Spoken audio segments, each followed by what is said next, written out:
Hey everyone, so today what we're going to talk about is torque and how it relates to Newton's laws of motion.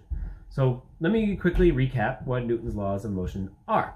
So you have your first one, which states that an object at rest or an object in motion will stay that way unless acted upon by an outside force.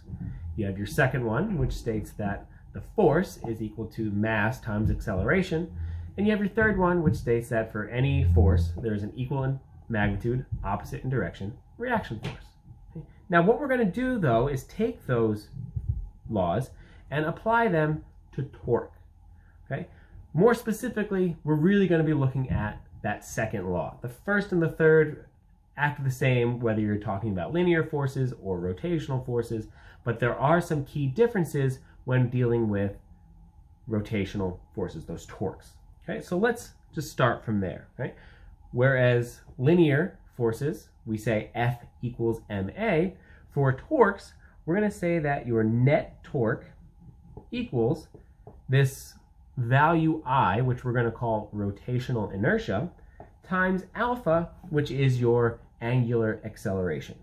Right? So it's all about rotation. We have a rotational force, which we call torque, a rotational inertia, which we'll talk about in a little bit more depth in a minute, and your angular acceleration. In other words, how quickly an object is rotating. Is it spinning faster and faster and faster, or is it spinning slower and slower and slower? Okay. Now, let's just quickly kind of write down what each of these symbols mean, and then we'll go into each one of them in a little bit more detail to kind of elaborate, and then we'll go from there. Okay, so we have our net torque, which is simply just the net torque. Okay. Then we have this symbol I, which is our rotational inertia. And then we have our alpha, which is angular acceleration. All right. So let's talk about each three of these things in a little bit more detail. We're going to spend most of our time with this rotational inertia, and then we should be good to go if given any problems regarding this topic. So let's start with this idea of net torque. So I'll just write the little symbol. Okay, net torque. Now remember, there are two main directions when dealing with torques. We have counterclockwise and clockwise. Draw a circle. Counterclockwise and clockwise. Okay, so we have counterclockwise and clockwise. Traditionally speaking, we say that the counterclockwise direction here is positive, and we say our clockwise direction is negative. I don't know why they picked that. They just did. When I say they, obviously I mean scientists from your. Okay? Now, how you calculate your net torques will simply be like how you would calculate a net force. Any torques in the same direction get added up. Any torques in the opposite direction get subtracted. So if you have two torques counterclockwise, you'd add those up, and then you'd subtract any torques that are clockwise, right? From there. So nothing too groundbreaking there. Now, here comes the big one. This symbol I, which we called our rotational inertia. Now, you may recall from talking about mass that mass and inertia are essentially the same thing. Inertia is a property of matter that essentially tells you how much it resists a change in motion, right? So an object with a large mass will have a large inertia and will be more difficult to move. On the flip side, an object with smaller mass will have a smaller inertia and be easier to move. Right? The same can be said about rotational inertia, but there are some key differences here. Now, whereas mass and inertia are effectively one-to-one, oh, it's got this much mass, it's got this much inertia, rotational inertia is a little bit different.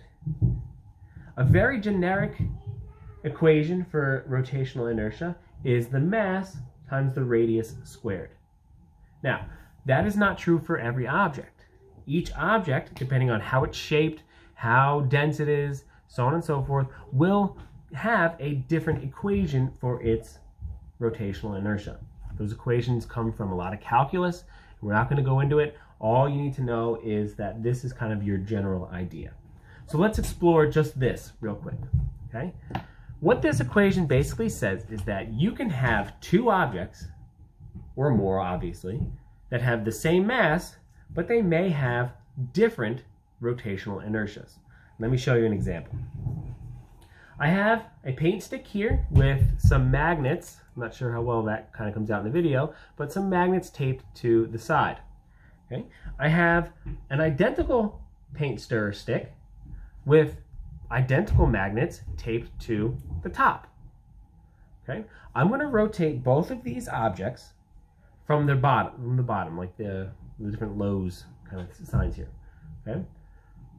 I'm going to then observe how much force or how resistive it is to a certain torque. Okay? So let's start with this one here, where the mass is furthest away from where I'm rotating. Okay? Now let's take this one where the mass is a bit closer to where I'm rotating. Okay? Now I'm not sure how well this showed up in the video, but I can tell you, and I hope you take my word for it, that this was more difficult to wobble back and forth than this one. And it all comes down to this equation. They had identical masses, right? It was the same amount of tape on the same kind of paint stick with the same size and shape and everything magnet. However, with this one, where the magnets were further up, that R was much further away. Okay? The mass was distributed further away from where I'm rotating. And that's the key here. You can have objects of the same mass, but depending on how that mass is distributed along that object, that will affect how easy or not easy it is to get an object to rotate. Okay? So let's quickly talk about units then, right? So mass, we know, is measured in kilograms, and we know that radius is measured in meters. So that's meters squared. So we're left with kilograms times meters squared. There is no name for it, it's just kilograms times meters squared. Okay? All right, so there's your rotational inertia. Now let's quickly recap rotational or angular acceleration, our alpha. Okay? Nothing too new here, right? It's just a rate at which the angular velocity of an object changes.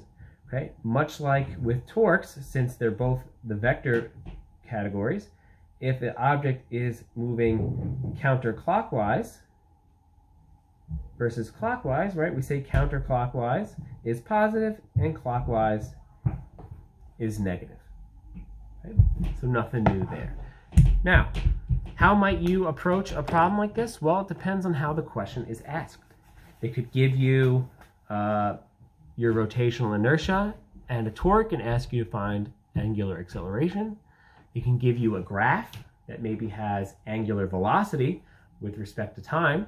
So then you have to maybe use slope to calculate your acceleration and then use whatever value they give you to find the other thing.